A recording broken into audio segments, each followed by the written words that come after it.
My name is Hannah Neeleman. I am Mrs. American 2023. I am a mother of 7 children, almost 8. I'm expecting a baby in December, our Christmas baby. I'm also a business owner, a homesteader, wannabe homesteader, learning all those things. I was once a professional ballerina. Feels like another life ago, but once a ballerina, hence the name of our farm, which is Ballerina Farm. My husband and I are first generation farmers. Neither of us grew up on a farm. We never had any livestock. Daniel had a dog when he was little, so that is his only, animal that he had experience with. But we jumped in about 6 years ago.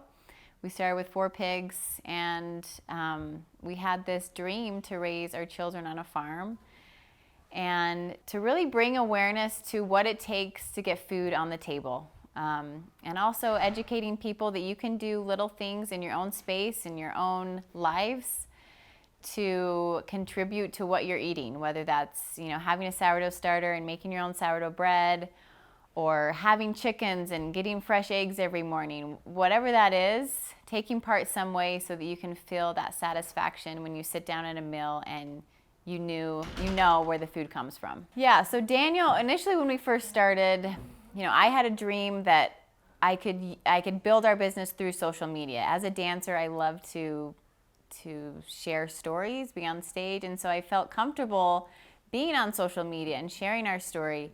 Daniel still had his day job, and we started off with 4 pigs. There was 1 boy pig and three girl pigs, and we started documenting what it was like as city kids, getting into farm life. And I remember when we had those first crop of pigs raised, ready to sell, there was so much interest in the meat because these people had seen how it was raised. They knew where their food was coming from. And so we had a little pop-up shop.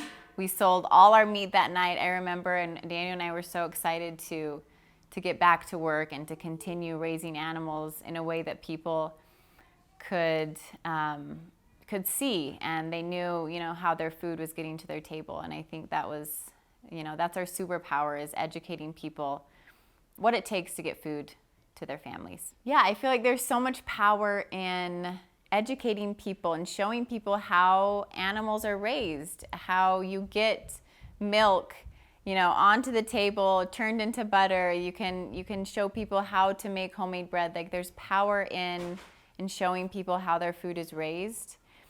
And I feel like people are craving that connection more and more every day. And I hope to be a spokesperson for that message and really creating excitement for small farms in America so that we can keep food and agriculture on our own soil. There's so much beauty in that, and I really hope to inspire the younger generation to not be afraid of farming and to jump in, and that there's lots of opportunities there.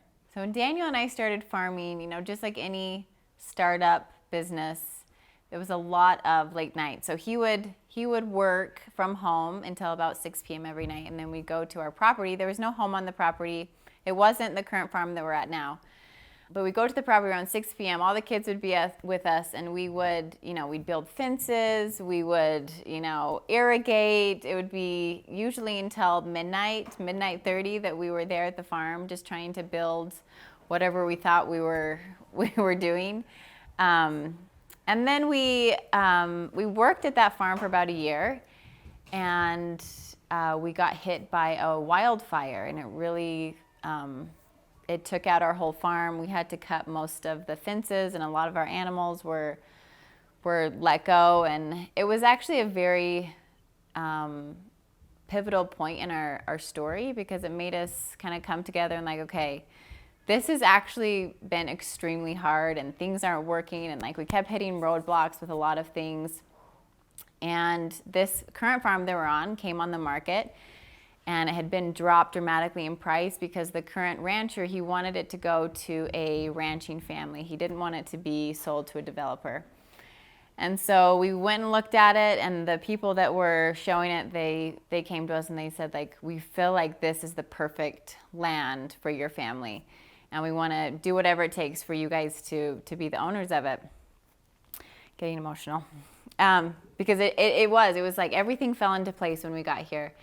And so we ended up buying this.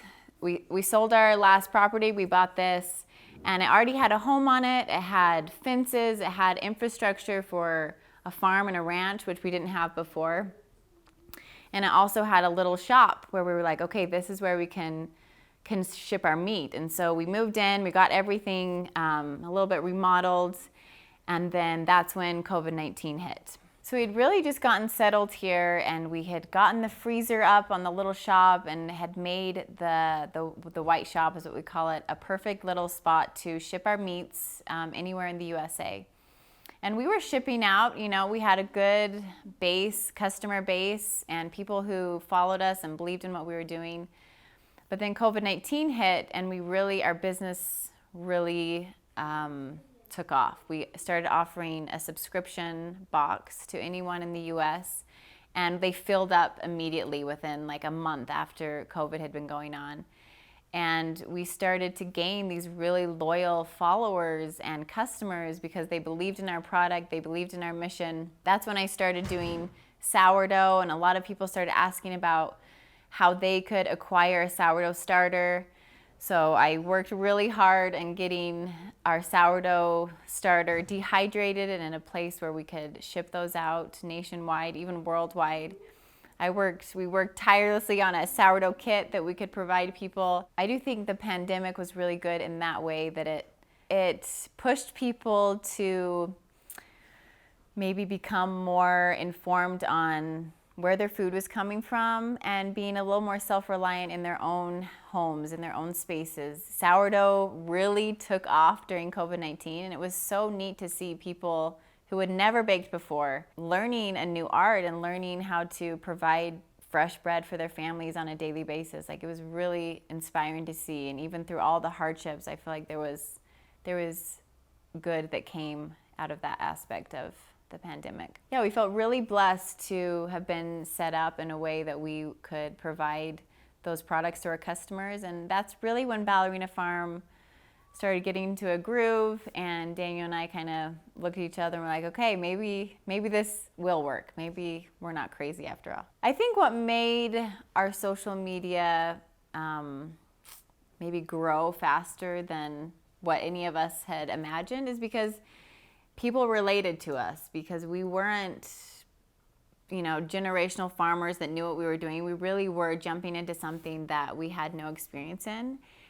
Just like sourdough bread for me, it was something that I hadn't grown up doing. I didn't know anything about sourdough, but I was, you know, brave enough and vulnerable enough, I guess, to share that learning process on my social media. And a lot of people related to that because they were like, okay, she doesn't know what she's doing, and I don't know what I'm doing, so we're gonna learn together. And yeah, that's the beauty of social media too, is I think there's so much out there that we can learn from each other and really create a community that's something special. I do think that's coming back into style, like finding satisfaction in like making things, making your own food, you know, being with your family, like making meals together. Like, that's all important things that I feel like people are now kind of like, oh yeah, actually that is amazing, and there is satisfaction in that. Yeah, and this journey has been nothing short of an adventure and exciting. You know, Daniel and I are building a dairy right now, a Jersey dairy, because, you know, 3 years ago we got our own family milk cow, and we jumped into that whole beauty of having fresh milk and churning your own butter and making your own cheese. And that process has led us into launching our own Jersey dairy so that we can provide products for our community and for our customers.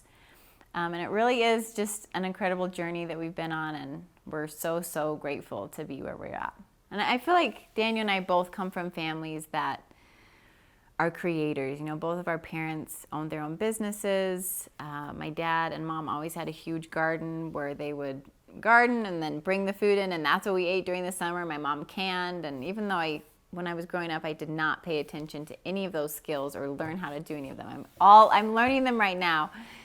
But we had this upbringing. There was beauty in creating things and working for things, and hard work and manual labor was all, you know, part of it, and it was a beautiful journey. And so I feel like Daniel and I, you know, I was a professional ballerina. We got married in New York City. We were living a life very different to the one we live now. I guess we both started to crave something that we could work together on. We wanted to, build a family in a place where we could build something together.